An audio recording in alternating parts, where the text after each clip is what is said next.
एक के बाद एक किताबें ख़त्म हो रही हैं। एक हफ़्ते में एक और मैंने ख़त्म कर दी। स्पीड पता नहीं कहाँ से मेरे अंदर आ गई है, पढ़ने की कैपेसिटी भी बढ़ गई है अचानक से।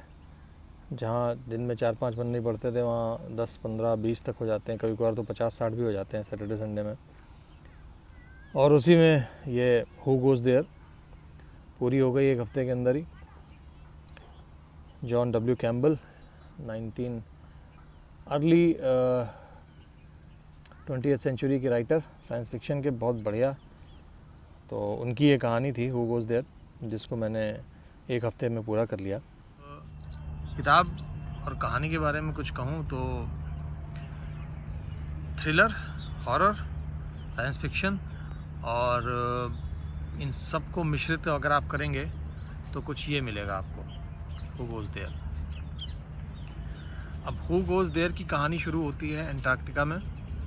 बहुत ही चतुराई से ऑथर ने कुछ नहीं तो 10, 20, 30 किरदारों को अंटार्कटिका में बंद कर दिया। मतलब एक आइसोलेशन वाला इन्होंने पहले ही बना दिया कि कहीं जा नहीं सकते हो। और अंटार्कटिका में भी इन्होंने जो उनका घर था, चूँकि अंटार्कटिका आप ऐसे घूम नहीं सकते बाहर, वहाँ पे बहुत टेम्परेचर बहुत गिरा हुआ हमेशा, मतलब -40, -50 तक जाता है। तो हु गोज़ देयर में जो 30 लोग बंद हैं एक घर में कह लो या साइंटिफिक रिसर्च फैसिलिटी में कह लो, वो सब जो है वो 30-35 दिनों के लिए वहाँ रिसर्च के लिए गए थे, या फिर 2 महीने की, और उसके बाद वो लोग वहाँ बंद हैं अब। और कैसे वो एक ऐसी एलियन एंटिटी से डील करते हैं जो कि हिंदुस्तान नहीं, जो कि पृथ्वी पे करीब 20-25 लाख साल पहले आई थी।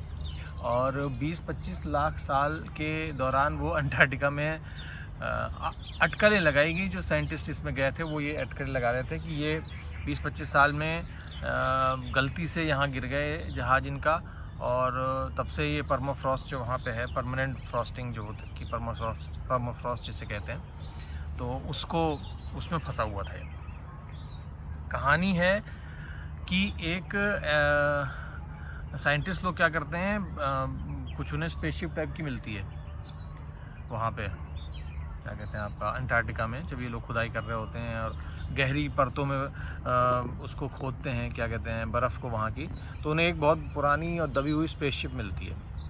और उस स्पेसशिप से करीब 6 मीटर दूर एक कुछ गहराई पे, 10-15 मीटर की गहराई पे, एक एलियन जैसा कोई जीव वो बर्फ़ में दबा हुआ मिलता है। और ये लोग उसे निकाल लाते हैं कि भाई ये तो सेंचुरी की, क्या अब तक की दुनिया की सबसे बड़ी खोज है कि भाई कोई पराजीवी हमें मिल गया और एलियन मिल गया। अब हम तो उस एलियन को डाइसेक्ट करेंगे, और मतलब नोबल पीस प्राइज़ और नोबल पुरस्कार और पता नहीं क्या क्या, हर एक का सबका उनका बन जाता प्लान। जैसे जैसे वो लोग उस जीव को जो बर्फ़ में दफन होता है उसको गलाते हैं, काटते हैं, उसको निकालते हैं, तब उन्हें पता चलता है कि ये जो जीव है ये भाग रहा था अपनी ही स्पेसशिप से। और भागने के बाद जो बाकी लोग स्पेसशिप में थे वो पहले ही मर चुके थे। ये खुद भाग रहा था, और भागने के बाद जब ये बाहर निकला तो एक ऐसी धरती पे उतरा जो कि इतनी ज़्यादा सर्द थी कि ये तुरंत के तुरंत वहाँ पे जम गया, हाइबरनेट कह लो, या जैसे मतलब ना, उसने अपने आप को वहीं रोक लिया समय में, किंतु वो मरा नहीं था। तो मतलब कहने का ये कि जो भी लाखों 20-25 लाख साल बाद भी जब आज ये साइंटिस्ट इसको खोद के लाए हैं, तो ये देखिए, इसकी अगर आप कवर फोटो देखेंगे तो कुछ एक चित्र ऐसा दिख रहा है, इंसानी चित्र बर्फ़ में दबा हुआ। लेकिन ये उससे, मतलब बर्फ़ और इंसान तो है, लेकिन इस पूरे इमेजरी से आप समझ नहीं पाएंगे कि इसमें क्या बताया जा रहा है। बहुत बढ़िया चीज़, मतलब मुझे तो यही लगा कि बहुत बढ़िया कहानी जो है इन्होंने लिखी थी जॉन डब्ल्यू कैम्पबेल में। खैर, कहानी पर वापस आते हैं तो ये पता चलता है कि भाई ये तो ज़िंदा है, और ज़िंदा है तो, और जो जीव है वो जीव जो मिला है, मतलब बाहर का प्राणी, वो असल में वो उसके अंदर एक बीमारी से ग्रसित है, जो बीमारी जिस बीमारी ने सबको मारा है, जो उसकी स्पेसशिप पे लोग थे। और उसके बाद वो बीमारी के जीवाणु अभी मरे नहीं हैं, वो जैसे ही वो पिघलना शुरू होते हैं वो फिर से एक्टिवेट हो जाते हैं, और फिर जो नरसंहार उस साइंटिफिक रिसर्च फैसिलिटी में होता है जो भय का माहौल बनता है, जो अविश्वास का माहौल बनता है आपस में लोगों के बीच में, उसके ऊपर ये कहानी लिखी गई है। और इतनी बढ़िया कहानी कि मैं तो मतलब मुझे तो 3 ही दिन में मैंने इसे पढ़ डाला। इसमें अच्छा इस किताब में 3-4 कहानियाँ और भी हैं, मतलब वो तो छोटी कहानी थी, करीबन 100-150 पन्ने की थी, तो उसके साथ और भी कहानियाँ इसमें जोड़ के दी गई थी जॉन डब्ल्यू कैम्पबेल की। तो मतलब हु गोज़ देयर एक सस्पेंस थ्रिलर भी कह लेंगे आप, हॉरर भी कह लेंगे, साइंस फिक्शन भी कह लेंगे, बहुत ही उम्दा तरीके से सभी चीज़ों को मिक्स करके जो बनाया है वो हु गोज़ देयर है। कहानी की प्रेरणा मुझे मिली मेरी फेवरेट फिल्म द थिंग से। द थिंग जॉन कारपेंटर की एक मूवी है, डायरेक्टेड 1982 में डायरेक्ट करी थी उन्होंने। जो भी देखना चाहते ज़रूर देखें, बहुत अच्छी मूवी है।